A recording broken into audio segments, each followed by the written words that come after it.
Nicolás, si tuvieras que contarle dentro de muchos años, cuando esto ya haya pasado a tus nietos, ¿por qué razón pasó esto? ¿Por qué razón el Ecuador pasó por esto?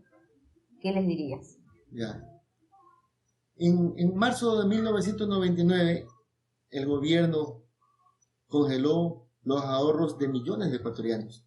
Esto es un robo, porque las cuentas bancarias son de propiedad de cada cuenta ahorrista o cada cuenta correntista. O sea, es una propiedad privada. El gobierno le metió la mano a la propiedad de millones de ecuatorianos.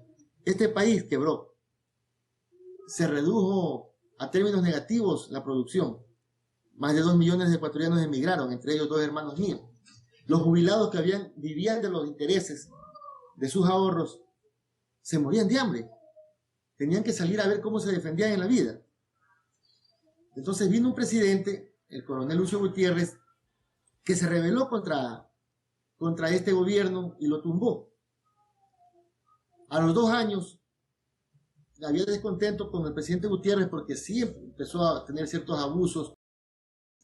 Entonces, luego de esto, Correa llega al poder, porque cuando cae el presidente Lucio Gutiérrez, asume el vicepresidente de él, y el presidente Correa ocupa el espacio en el Ministerio de Economía. Se hace conocer ya en los medios públicos. ¿Por qué? Porque hacía declaraciones rimbombantes, muy bonitas, pero netamente demagógicas, donde nos prometía maravillas.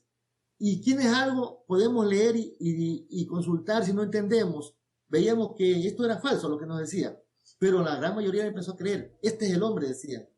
Entonces, lo entrenaron bien para que dé un buen discurso y capitalizó el descontento popular. Y mire, que eso es la realidad.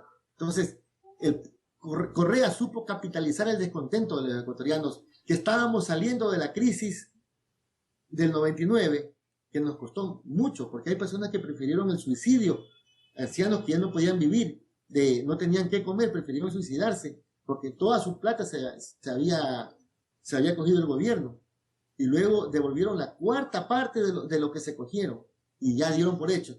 En ese entonces yo tuve la suerte de trabajar en una radio y el candidato Correa fue a ser entrevistado en esta radio. Y yo le pregunté, presidente Correa, candidato Correa, le dije, usted, si llega a la presidencia, ¿terminaría de devolver el dinero de los perjudicados por el atraco bancario?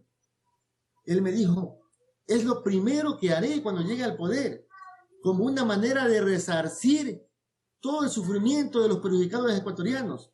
Eso es lo que primero voy a hacer cuando sea presidente. Ya han pasado 8 años y oiga, hay más de 1 millón de ecuatorianos que siguen esperando su plata. Y esa es la gente que también está en las calles reclamando. Nicolás.